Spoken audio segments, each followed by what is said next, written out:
we'll start without him. We'll put Okay. you here. What? We get chairs and you don't? Well, no, they're bringing it the Oh, one okay. down, yeah.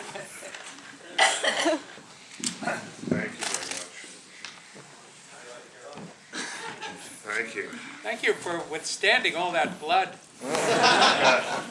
That was I think that was the extra Hey, there he added is. edition. The extra gory edition? I think, wasn't it? What was the question? Was that the extra gory edition? I think it was. Kind of. We had to, You have to add a little, they always want a little more. well, some of the walk-bys that we had across, some of the more gory elements were added afterwards in order to appease the hard R rating that we got from MPAA. So you went for an R rating? You wanted an R rating for this? Yeah. We did, yeah. I mean, but because it was so violent, they were threatening to give us a higher rating, which meant our audience wouldn't be able to go. Right. So we did some. We had to send it to the MPAA, and they just send a list of notes, things that have to be cut. Hit your mic. Yeah, so, hold it up a little closer to your Or just tap it, make sure it's working. Yeah. Well, when's the last time that you saw the film? 7 years ago. 17. George, you were saying it's about... Same, we saw it the night it opened in Toronto, the last time. Well, it was interesting because your wife is back here, and we were saying just before the movie started, there she is, okay, that when you had met, and I find this unbelievable, you meet the only person in the world who's never seen any of your movies.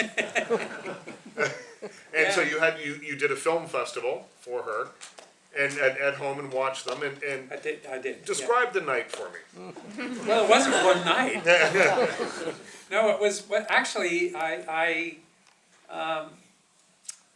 Suze used to date one of the people on our crew, and I thought I was making a, reattachment. I thought I was gonna, rekindle their relationship. Yeah. And I invited them up to see the rough cut of this film.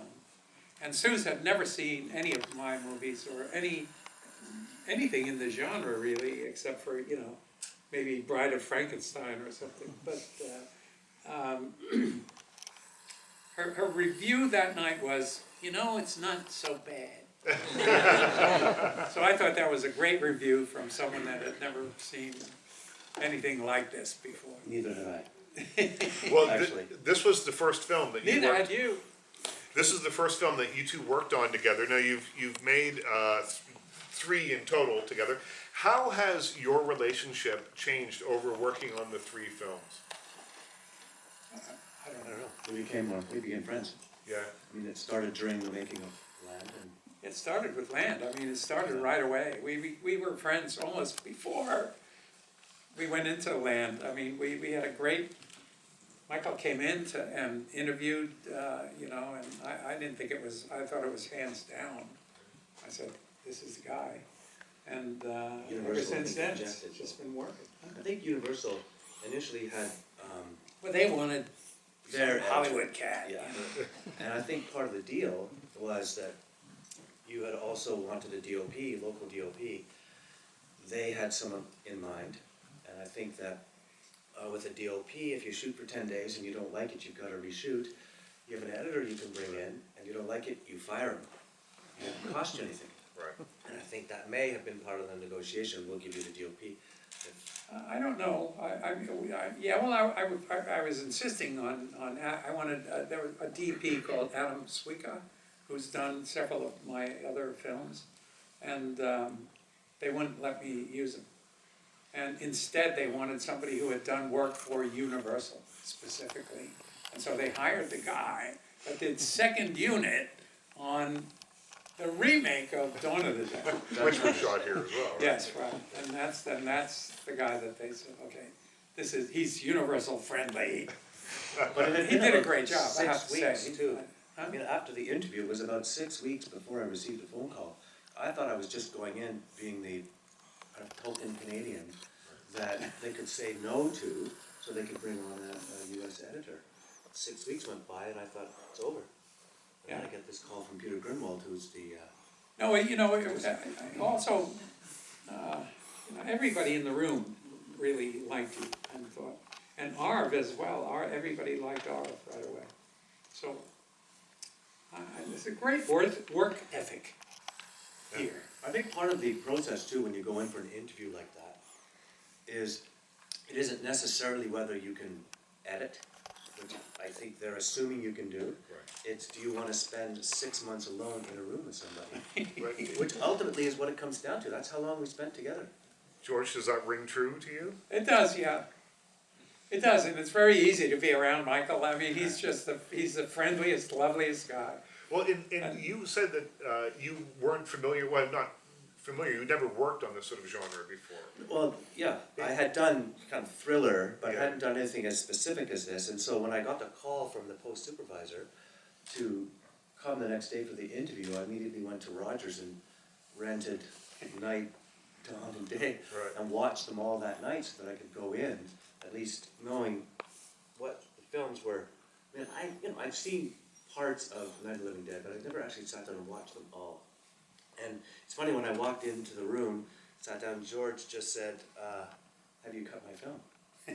And I said, well, in my head I have. And maybe that's part of what did it. It's just getting relaxed early on in the interview. Right. And is there a huge difference between cutting something like this or a romantic comedy? Or is it just sort of a technical set of skills that you have that can be applied to any genre? Kind of. I mean, you have to know the language. And, I mean, I had a lot of... Cinema language, not necessarily gore or horror. Yeah, you're telling a story, but there are certain conventions that you follow. Sometimes you have misdirects, you know, with when Mouse shows up at the shack, you know, you play up the suspense of him going to the door, and is something going to happen, and you ideally play it up so that the audience thinks it's going to happen and then it doesn't. And then when it does happen, it's more of a scare. So you learn these conventions as you go along. I think with romantic comedy, it's a similar kind of thing. You're learning what the conventions are, but it's more the actors playing off each other and the line deliveries that are playing in a film like that. I loved the priest gag, the sort of bobblehead priest gag in this. I think is about my favorite zombie moment. You think, it's the head, oh, there it is. That's an amazing moment in this. Well, we couldn't pull it, we tried to pull it off with prosthetics, with, purely mechanically. Right. And we couldn't pull it off. So we wound up with a little boost from CG. Right. Do you stay up at night thinking, oh, this is a new one? No, I'll no, have I the don't. priest I head, don't. no. I don't. When I'm working on something, yeah, but no, it doesn't. I'm not obsessed. Right. I mean, part of the fun of it is knowing that these gags are coming. Right. And, you know, audiences laughed at times in the film.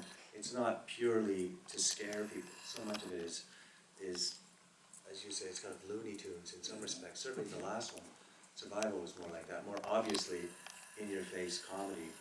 Well, as sort of a relative newcomer to the genre, when you were cutting this, when you saw it with an audience, or saw it with other people, other than George sitting in a dark room somewhere for the first time, were you surprised at how funny people found it? Because people were laughing tonight. I was laughing at the back. I mean, there's a lot of very funny stuff in this movie. Yeah, I don't know if surprised. I mean, you set it up so that you hope that that's what happens. Right. Our first real test screening, though, we went to LA to screen it for the executives at Universal. We were looking to get an extra $1 million to shoot additional scenes. And we sat there and watched it, and the head of production, I guess it was, I'm not sure. Yeah. He stood up afterwards. At the time. Yeah, at the time it changed it every week. Changed his Turned week. around, and he said, you know, that was way better than I thought it was gonna be. So, perfect. And then we found out that not only were they gonna give us the money, we had expected a late September, early October release on the film, and they said we're gonna open it June 24th. So all of a sudden, we not only had to shoot the extra material, now we're into April, we had to deliver a finished film by June 24th. So we're competing at the time with Batman and War of the Worlds. War of the Worlds. It was the worst decision. I think too. We should have stalled. You know? Right. Well, at the time, though, you probably thought, a June release, this is great, this is going to be No. huge. No? No, we didn't. We knew it was doomed. Right. I mean, you know, 1 week after Batman, 1 week before War of the Worlds, give me a break. And they didn't, and they missed, because it was so late, they weren't even in the theater magazines, you Right. know, That's right. what's coming next month, Right. stuff. Nothing, they had no postering, nothing. But the movies like this really find a life in the ancillary market, so on DVD and Blu-ray and that kind of thing, right? Yes, they do. Yeah.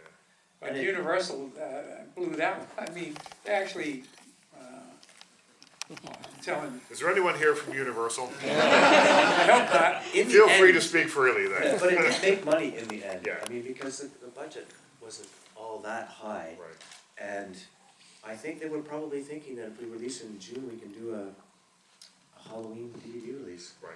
And in Right. fact, that side of the business, I think, did quite well for Yeah, them. it did. And that's It did. where they made the money. So if you're thinking purely from an accounting standpoint, maybe they did make the right move, but, Universal, yeah, but, not the producers. That's right. Yeah. And we're gonna give everyone a chance to win the Blu-ray a little bit later on, so hang on to your tickets. George, this came out in 2000.